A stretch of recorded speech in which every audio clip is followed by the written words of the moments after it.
Hello friends, welcome to choice veg special. இன்றைக்கி கோவக்காய் வச்சு ஒரு சப்ஜி செஞ்சுருக்கிறேன். இது சப்பாத்திக்கு பூரிக்கெலாம் ரொம்ப ஒரு ஏற்ற சைட் டிஷ்.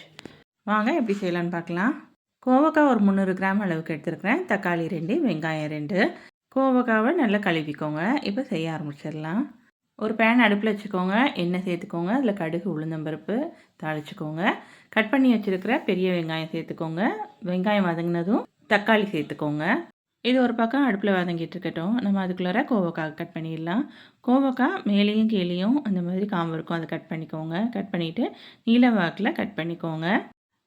சின்ன சின்னதாக கட் பண்ண வேணாம், இந்த மாதிரி நீளமாக இருக்கட்டும். அப்போ தான் வந்து சாப்பிட்றதுக்கு நல்லா க்ரன்ச்சியாக இருக்கும். இந்த மாதிரி நீல வாட்டில் வச்சுட்டு நல்லா கட் பண்ணிடுங்க எல்லா காய்கறியும்.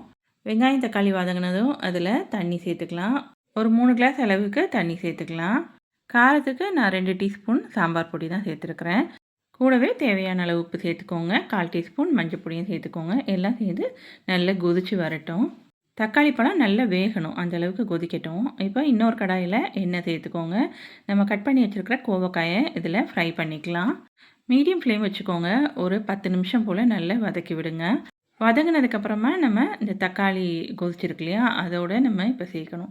நம்ம பச்சையாக சேர்த்தோம்னாக்கா அந்தளவுக்கு டேஸ்ட்டு நல்லா இருக்காது.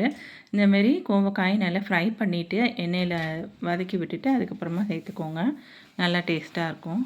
உப்பு, உரப்பு, புளிப்பு எல்லாம் சமமாக இருக்கிறதுக்கு கொஞ்சம் வெல்லம் உடச்சி போட்டுக்கோங்க, நல்லாயிருக்கும். வெல்லம் சேர்த்ததுக்கப்புறமா ஒரு 5 நிமிஷம் அடுப்பில் மீடியம் ஃப்ளேமில் வச்சுக்கோங்க. அவ்வளோதான், கோவக்காய் சூப்பராக வெந்துருச்சு. பார்க்கவே தெரியுது நல்லா வெந்தது. கடைசியாக கருவேப்பிலை கொத்தமல்லி தழை போட்டு இறக்கிக்கோங்க. சுவையான கோவக்காய் சப்ஜி சூப்பராக ரெடி ஆயிடுச்சு. இது சப்பாத்திக்கு பூரிக்கு ஏற்ற சைட் டிஷ். எப்பவும் கோவக்காய் வச்சு பொரியல் தான் செஞ்சுருக்கோம். இந்த மாதிரி டிஃப்ரெண்ட்டாக கோவக்காய் சப்ஜி செஞ்சு பாருங்கள். நல்ல சுவையாகவும் இருக்கும், நல்ல க்ரன்ச்சியாகவும் இருக்கும். சப்ஜி வந்து ரொம்ப திக்காக இருக்கக்கூடாது. இந்த மாதிரி கொஞ்சம் தண்ணியாக இருந்தால் தான் எடுத்து சாப்பிட்றதுக்கு நல்லாயிருக்கும். நீங்களும் இந்த மாதிரி கோவக்காய் சப்ஜி சப்பாத்திக்கு சைட் டிஷ்ஷாக செஞ்சு பாருங்கள். செஞ்சு பார்த்துட்டு எப்படி இருக்குன்றதை சொல்லுங்கள். இந்த வீடியோ உங்களுக்கு பிடிச்சிருந்துன்னா லைக் பண்ணுங்கள், ஷேர் பண்ணுங்கள், மறக்காமல் சப்ஸ்கிரைப் பண்ணுங்கள். தேங்க்யூ.